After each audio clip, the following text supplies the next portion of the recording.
जिंदगी तूने लहू लेके दिया कुछ भी नहीं, जिंदगी तूने।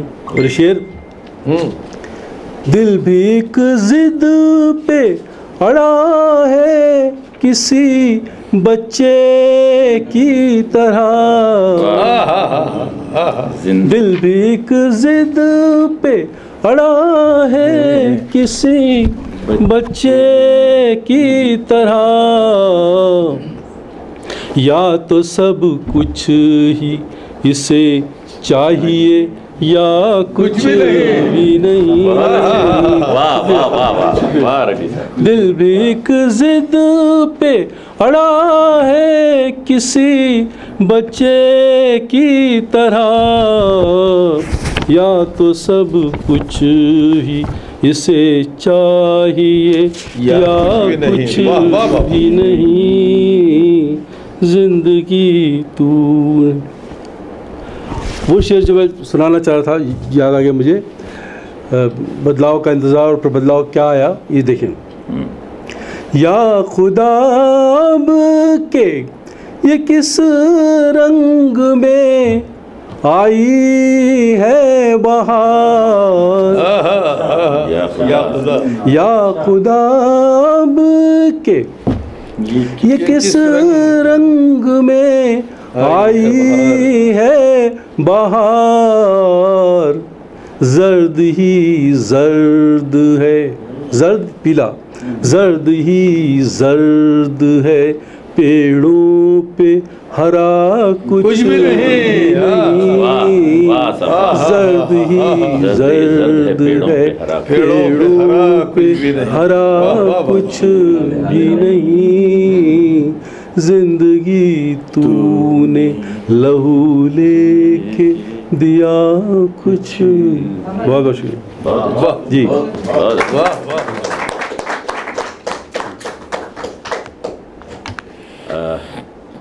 अब क्या बताए टूटे हैं कितने कहाँ से हम,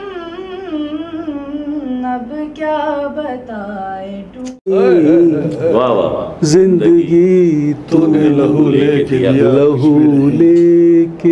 दिया कुछ भी नहीं, तेरे दामन में मेरे वास्ते क्या कुछ भी नहीं, तेरे दामन में मेरे वास्ते क्या कुछ भी नहीं, जिंदगी तूने लहू लेके दिया कुछ भी नहीं।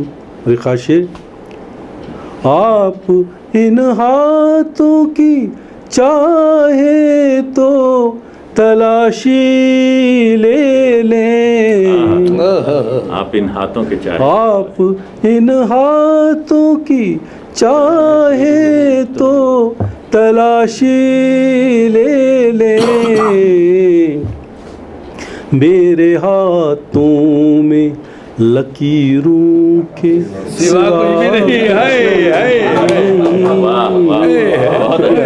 बहुत अच्छे रफी साहब, बहुत अच्छे। मेरे हाथों में लकीरों के सिवा, आप इन हाथों की चाहे तो तलाशी ले ले, मेरे हाथों में लकीरों के सिवा कुछ भी नहीं, जिंदगी तूने लहू लेके दिया कुछ भी नहीं।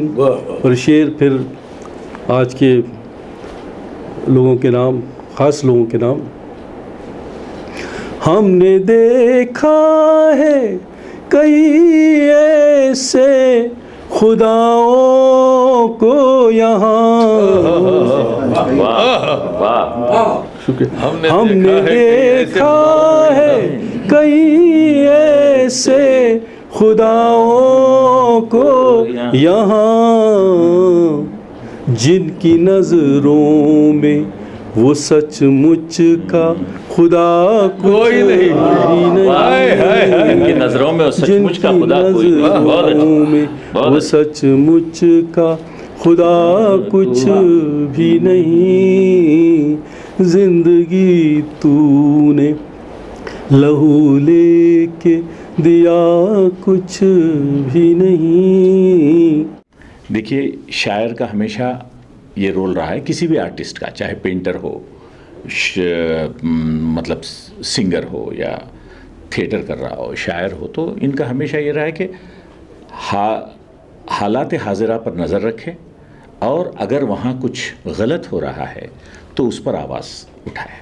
तो मैं देखता हूँ कि राजेश रेड्डी साहब के अशार हमेशा हालात हाजिरा पर सवाल करते हैं। अगर कहीं कुछ गलत हो रहा है तो वो अपनी आवाज़ उठाते हैं। तो इसलिए मैंने सोचा कि क्यों ना रेड्डी साहब को यहाँ बेंगलोर में बुलाया जाए और कुछ लोगों से मिलवाया जाए। और उन्होंने आज बड़े अच्छे शेर सुनाए, जो उनके शेर खुद बयान करते हैं कि क्या हो रहा है और क्या होना चाहिए। मतलब हमेशा वो इंसान के मसावत की बात करते हैं। वो उनके अशार जो है नहीं किसी तफरीक़ की बात नहीं करते। इंसानों में अलग अलग आप जो है नहीं जो ये बना लिए हैं, मतलब ज़ात और पात, इसके ख़िलाफ़ लिखते हैं। वो हमेशा एक अच्छी बात करते हैं। और अगर ये हो जाए तो फिर मैं समझता हूँ कि हिंदुस्तान भी फिर से जो है नहीं चहकने लगेगा। तो उर्दू के ताल्लुक से एक फ़िरके की ज़बान, एक मज़हब की ज़बान, इस ताल्लुक से बातें कही जाती हैं जी, लेकिन ऐसी महफिलों को आने के बाद देखता है समझ में आता है कि भाई उर्दू सबकी ज़बान, बिल्कुल सबकी ज़बान है। देखिए, ये अगर कोई ऐसा सोचता है उर्दू, क्योंकि मैंने इस पर एक ड्रामा भी लिखा था कि कोई ज़ुबान किसी मज़हब से जुड़ ही नहीं सकती। मज़हब, ज़बान का संबंध इलाके से है, मज़हब से नहीं है। मज़हब आपकी बिलीफ है, आपका ईमान है। ईमान से ज़बान कैसे जुड़ेगी बताइए आप। अगर ऐसा होता तो पूरे क्रिश्चियन की एक ज़बान हो जाती आज पूरी दुनिया में ना, या फिर पूरी दुनिया के मुसलमानों की एक ज़बान हो जाती। ऐसा नहीं है, ज़बान सबकी है। तो राजेश रेड्डी जैसे शायर आए तो लोगों को लगेगा कि जिस एक ज़बान पर आप एक मोहर लगाते हैं तो लगेगा कि नहीं, ये गलत है। किसी भी ज़बान पर मोहर नहीं लगाई जा सकती, ना उर्दू पर लगाई जा सकती। देखिए, एक शायर का काम बहुत लफ्ज़ों से उसको काम को लेना होता है और उसी के ज़रिए वो अपना पैगाम, अपनी बात, अपने दिल की का दुख और जो कहना चाहता है उस पर वो कर सकता है। और वही हम कर रहे हैं और भी लोग कर रहे हैं। तो मोहब्बत भी आएगी। ये नफ़रत एक बहुत ही टाइम गैप एक चीज़ है जो हर दौर में होता है, उतार चढ़ाव, कभी क्या कभी क्या, ये होगा। तो ये वक्त जाएगा, अच्छा वक्त आएगा, हम उम्मीद करें। और हर फनकार अपने अपने ढंग से अपना अपना काम करे। मैं दुआ करता हूँ कि बेहतर दिन आएंगे। इसी तनाजुर में चंद एक अशार आपके, मैं ये कहना चाहूँगा कि हम जो माहौल बर्बाद हुआ वो क्यों हुआ है कि हमने इंसान से ज़्यादा किसी और चीज़ को अहमियत देना शुरू किया। वो कहते हैं कि तुम ये हो, मैं ये हूँ। तो ये मैं और तुम का जो चक्कर है, यही सब दूरियां हैं ना। इन्हीं से हम लोग आपस में एक नहीं हो पा रहे, जुड़ नहीं पा रहे, या दूरी बढ़ती जा रही है।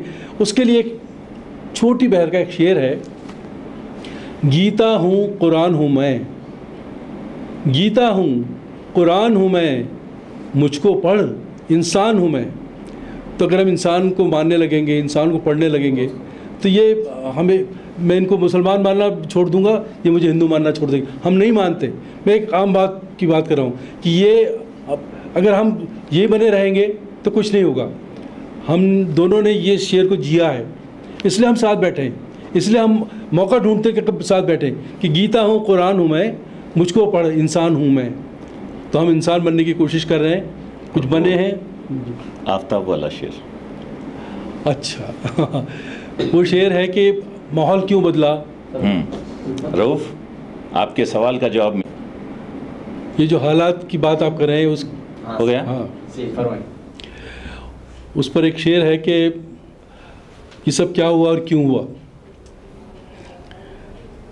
वो आफताब लाने का देकर हमें फरेब, वो आफताब लाने का देकर हमें फरेब, हमसे हमारी रात के जुगनू भी ले गया। वो आफताब लाने का देकर हमें फरेब, हमसे हमारी रात के जुगनू भी ले गया। शुक्रिया। शुक्रिया।